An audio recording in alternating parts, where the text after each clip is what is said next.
pada hari Natal yang kita peringati adalah kemurahan hati, kasih Allah Bapa. Sehingga dia mengaruniakan anaknya yang tunggal itu, supaya barang siapa yang percaya kepadanya tidak binasa, melainkan beroleh hidup yang kekal. Saudaraku, itulah anugerah daripada Bapa Surgawi untuk manusia yang berdosa ini, saudara dan saya. Karena kemurahannya dia memberikan anaknya yang tunggal, anaknya yang kekasih, anaknya yang tidak pernah berpisah dengan dia. Tetapi untuk keselamatan manusia, dia memberikan anaknya itu. Dia murah hati dalam memberikan keselamatan. Murah hati. Dan firman Tuhan berkata, kalau dia tidak menyayangkan anaknya itu, tetapi memberikannya kepada kita, masakan dia menahan berkat-berkat yang lain daripada kita. Terlebih segala sesuatu yang sudah dia janjikan, masakan ditahan-tahan Tuhan lagi untuk tidak menggenapkannya kepada kita. Kalau belum genap, marilah kita memeriksa pengikutan kita, hidup rohani kita. Mengapa janji-janji Tuhan tersebut belum genap? Roma 8 ayat 32 dikatakan, Roma pasal 8 ayat 32, ia yang tidak menyayangkan anaknya sendiri, tetapi yang menyerahkannya bagi kita semua, bagaimanakah mungkin ia tidak mengaruniakan segala sesuatu kepada kita bersama-sama dengan dia? Ia yang tidak menyayangkan anaknya sendiri, tetapi yang menyerahkannya bagi kita semua, bagaimanakah mungkin ia tidak mengaruniakan segala sesuatu kepada kita bersama-sama dengan dia? Bagaimana mungkin ia tidak mengaruniakan segala sesuatu kepada kita? Kalau anaknya pun sudah diberikannya, masakan berkat-berkat yang lain ditahan? Masakan kesembuhan ditahankan daripada kita? Masakan urapan ditahankan daripada kita? Masakan karunia-Karunia Roh Kudus ditahan daripada kita? Masakan berkat kebutuhan hidup ini ditahan Tuhan daripada kita? Tidak, saudaraku, tidak. Tuhan sungguh mau memberikannya kepada kita, sepanjang kita berjalan pada jalan Tuhan. Amin, saudara. Tuhan sangat mau memberikannya. Kalau anaknya sendiri pun dia berikan, masakan yang lain ditahankan Tuhan daripada kita? Dia Allah kita yang murah hati. Dia pemurah. Dia murah hati. Dia murah hati. Tentu saja Tuhan akan memberikan segalanya kepada kita. Dia murah dalam pengampunan dosa. Seorang yang tepok, yang diusung, yang dibawa kepada Tuhan Yesus, yang pertama sekali dikatakan Tuhan kepadanya, hai anakku, dosamu sudah diampuni. Pertama manisnya perkataan tersebut. Dia memang datang untuk mengampunkan dosa. Hai anakku, dosamu sudah diampuni. Hai perempuan, di manakah mereka itu yang akan menghukum engkau? Tuhan, tidak ada lagi. Oleh sebab itu aku pun tidak menghukum engkau, tapi mulai sekarang janganlah berbuat dosa lagi. Tuhan berkata kepada perempuan yang berbuat zina, dan Tuhan mengampuni dosanya. Hai anakku, dosamu sudah diampuni. Betapa murahnya Tuhan itu. Tapi bukan berarti kita ini boleh suka hati kita berbuat dosa, tidak. Firman Tuhan, tidaklah kamu kudus karena aku kudus. Nah, puji Tuhan, saudaraku. Dia murah memberikan kesembuhan. Murah hati memberikan kesembuhan. Orang berbondong-bondong mengikut Tuhan Yesus, dan semua yang mengikut dia itu disembuhkan oleh Tuhan Yesus. Markus 2 ayat 32. Menjelang malam sudah matahari terbenam, dibawalah kepada Yesus semua orang yang menderita sakit dan kerasukan setan.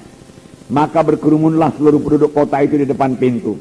Ia menyembuhkan banyak orang yang menderita bermacam-macam penyakit dan mengusir banyak setan. Ia tidak memperbolehkan setan-setan itu berbicara, sebab mereka mengenal dia.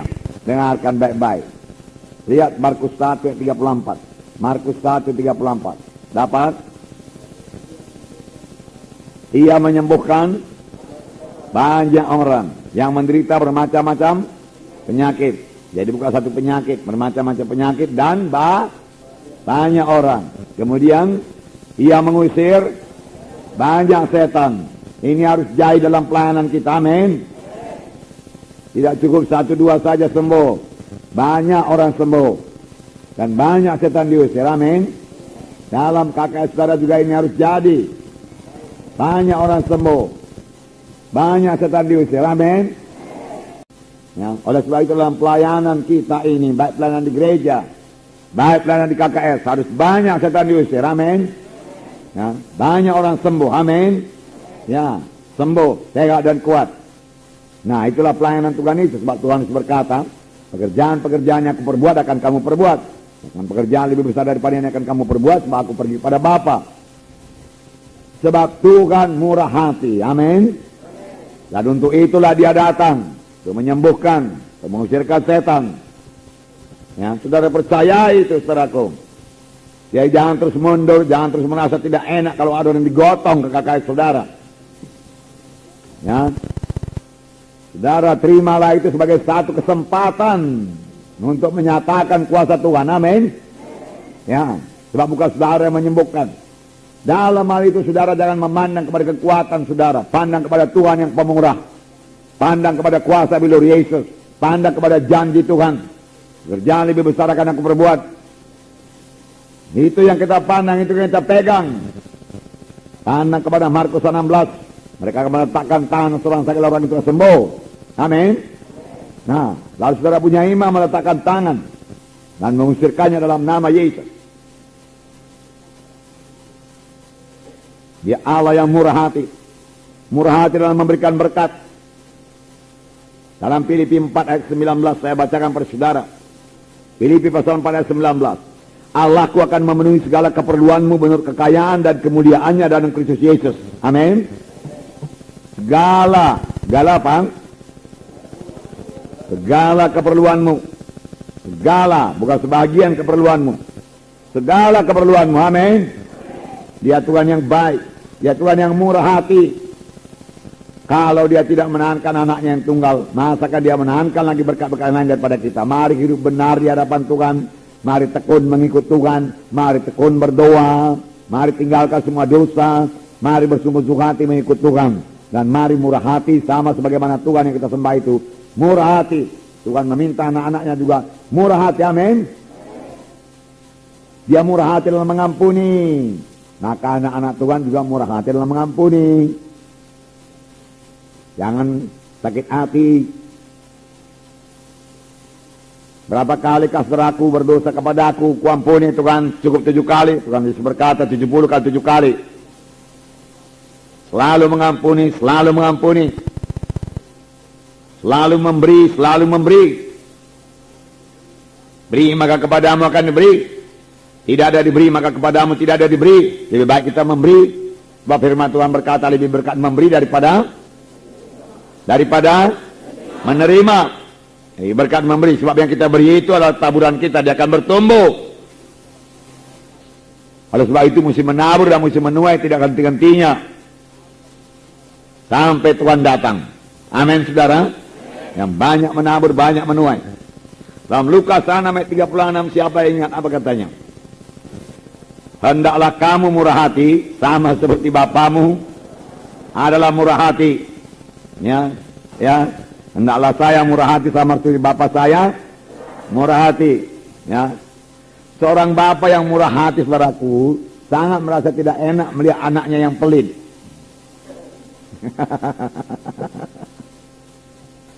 Nanti kalau saudara sudah jadi bapak, saudara akan tahu.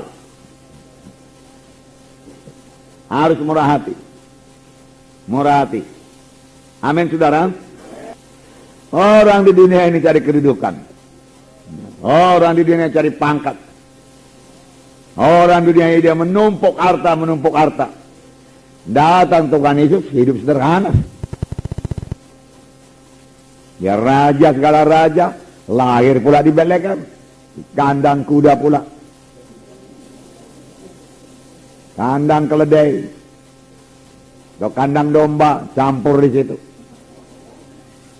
Ada domba yang melenguh. Ya. Sebenarnya Bapa di sorga sanggupnya saudaraku melahirkan Yesus saudaraku di istana yang paling mewah. Sanggup. Tidak ada persoalan. Tapi Yesus suka hidup sederhana. Dan dialah yang kita ikut.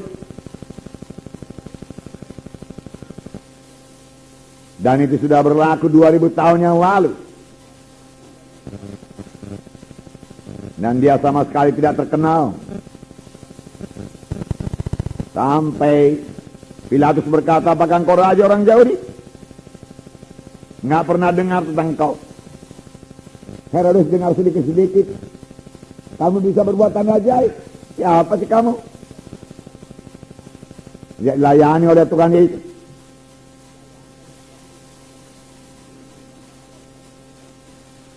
Tidak ada pula istimewanya. Sampai orang-orang jauh di ahli Taurat berani berkata, salibkan dia, salibkan dia.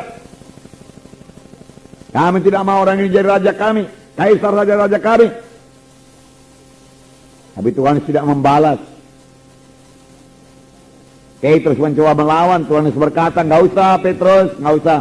Sarungkan aja pedangmu. Kepingin rasanya Petrus itu saudaraku supaya Tuhan menunjukkan kuasanya. Tapi Tuhan Yesus tidak berbuat demikian. Dia datang memang untuk mati, dia datang memang untuk mencurahkan darahnya. Ya sama sekali tidak terkenal. Hidup cukup-cukupan. Sederhana. Itulah dia Yesus. Dan Tuhan berkata, ikutlah aku. Tetapi pungut cukai meninggalkan uangnya dan mengikut Yesus. Matius mengikut Yesus. Nelayan-nelayan meninggalkan perahunya, meninggalkan jalannya, lalu mengikut Yesus. Meninggalkan orang tuanya, mengikut Yesus. Dan mereka kemudian membawa jutaan jiwa-jiwa masuk dalam kerajaan surga. Mika 6 ayat 8 saya bacakan. Hai manusia, telah diberitahukan kepadamu apa yang baik. Dan apakah yang dituntut Tuhan daripadamu? Selain berlaku adil, mencintai kesetiaan, dan hidup dengan rendah hati di hadapan Allahmu. Hidup dengan rendah hati. Adil, bagus. Mencintai kesetiaan, bagus. Tetapi firman Tuhan juga berkata, hidup dengan rendah hati di hadapan Allah. Hidup dengan rendah hati. Firman Tuhan berkata dalam 1 Petrus 5 ayat 5, Allah melawan orang yang sombong. Dan 1 Petrus 5 ayat 5, demikian jugalah kamu hai orang-orang muda, tunduklah kepada orang-orang yang tua. Dan kamu semua rendahkanlah dirimu seorang terhadap yang lain. Sebab Allah menentang orang congkak, tetapi mengasihani orang yang rendah hati. Langkah indahnya. Tuhan melawan orang sombong dan mengasihani orang yang rendah hati. Mari kita miliki kerendahan hati. Rendah hati tidak sama dengan rendah diri. Rendah diri, minder, ya. Merasa diri rendah, merasa diri nggak nyanggup, merasa diri nggak layak. Aku nggak sanggup, aku nggak bisa. Ini kata orang dunia ini minder, ya. Rendah diri. Yang diminta Tuhan rendah hati, bukan rendah diri. Rendah hati.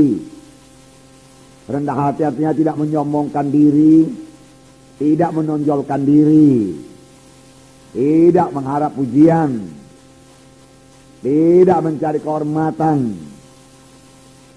Rendah hati. Ya. Dia mengasihani orang rendah hati. Belajarlah kepada aku lembut hati dan rendah hati. Tuhan Yesus rendah hati, tidak pernah menonjolkan diri. Itu sebabnya, saudaraku, ya, Tuhan berkata pada waktu itu, saya sudah lupa ayatnya, kalau kamu dipanggil untuk pesta, dia katakan janganlah cari tempat yang tinggi, cari tempat yang rendah. Lukas 14 ayat 10, ya. 11, Lukas 14 ayat 10 11. Tetapi apabila engkau diundang, pergilah duduk di tempat yang paling rendah. Mungkin tuan rumah akan datang dan berkata kepadamu, sahabat, silakan duduk di depan. Dan dengan demikian engkau akan menerima rasa hormat di depan mata semua tamu yang lain. Sebab barang siapa meninggikan diri, ia akan direndahkan, dan barang siapa merendahkan diri, ia akan ditinggikan. Merendahkan diri. Jangan cari untuk dikenal orang, untuk dipuji orang, ya. Itu namanya meninggikan diri. Merendahkan dirilah kita. Kita menganggap orang lain lebih daripada kita. Jangan pakai kesombongan rohani. Tuhan menegur saudaraku orang-orang Farisi yang berdoa saudaraku dengan sombongan rohani. Lukas 18 ayat 11, di mana dikatakan orang Farisi itu berdoa dan berkata dalam hatinya, "Ya Allah, aku mengucap syukur kepadamu karena aku tidak sama seperti orang lain, bukan perampok, bukan orang lalim, bukan pezina, bukan seperti pungut cukai ini. Aku berpuasa 2 kali seminggu, aku memberikan 1/10 dari segala penghasilanku." Tetapi pungut cukai itu berdiri jauh-jauh, bahkan ia tidak berani menengadah ke langit, melainkan dia memukul diri dan berkata, "Ya Allah, kasihanilah aku orang berdosa ini. Aku berkata kepadamu, orang ini pulang ke rumahnya sebagai orang yang dibenarkan Allah, dan orang lain itu tidak.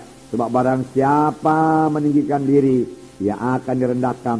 Dan barang siapa merendahkan diri, ia akan ditinggikan."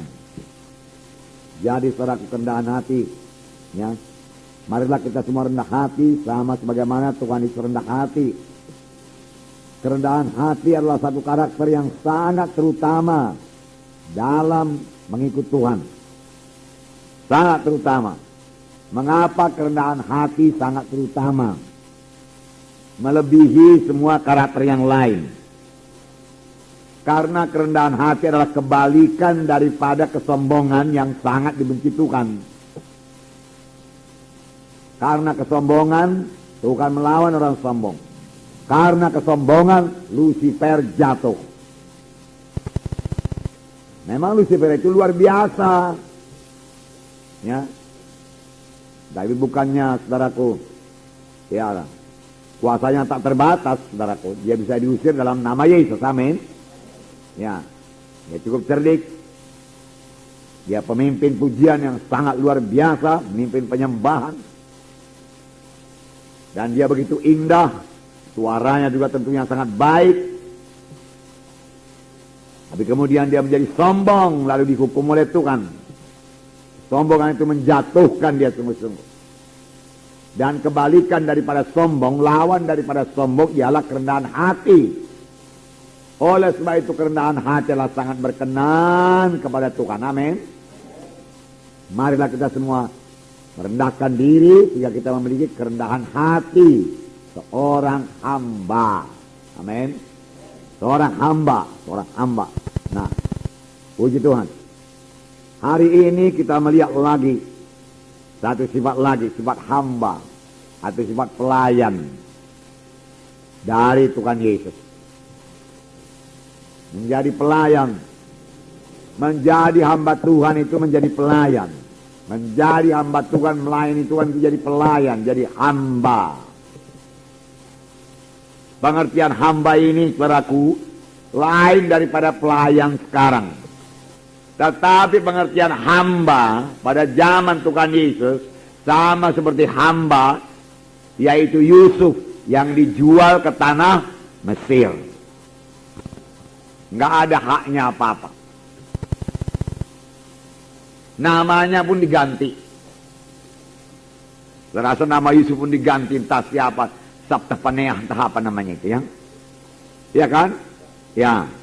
Kemudian nama Daniel, Hanaya, Misael, Azaria diganti dengan Sadra, Mesa, Abednego. Itulah kira-kira.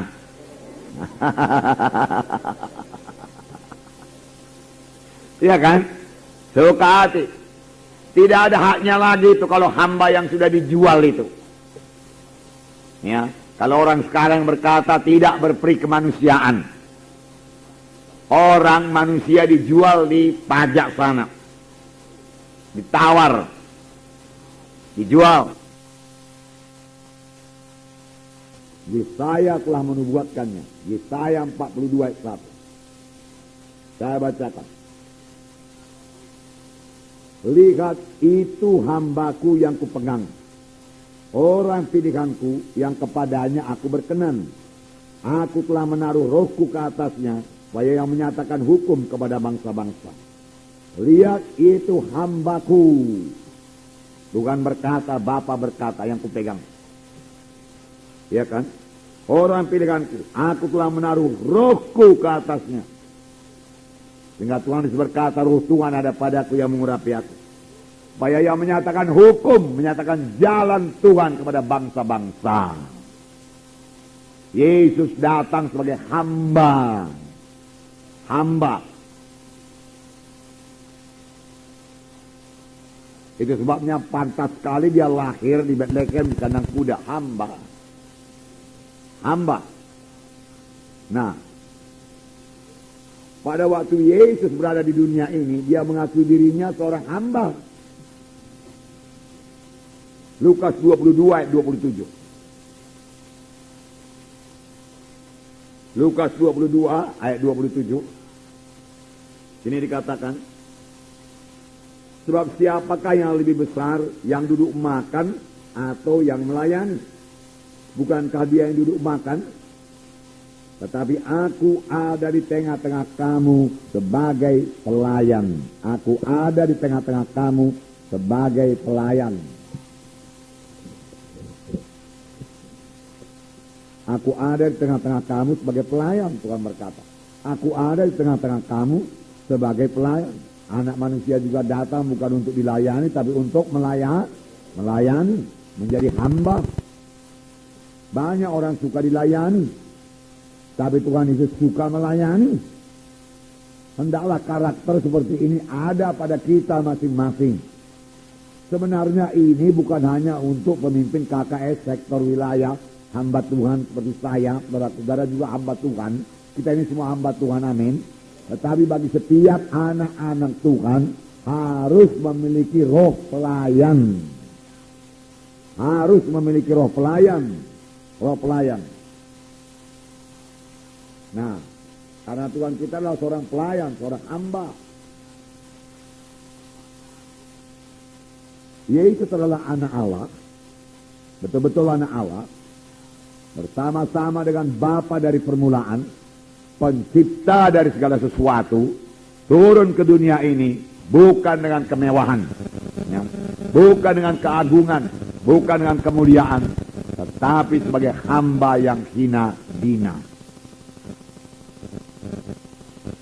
Karena dia tahu dia adalah seorang hamba, seorang hamba. Firman Tuhan berkata yang sudah kita baca pada hari Natal, bahwasanya dia mengosongkan dirinya dan mengambil rupa sama sebagai manusia atau rupa seorang hamba.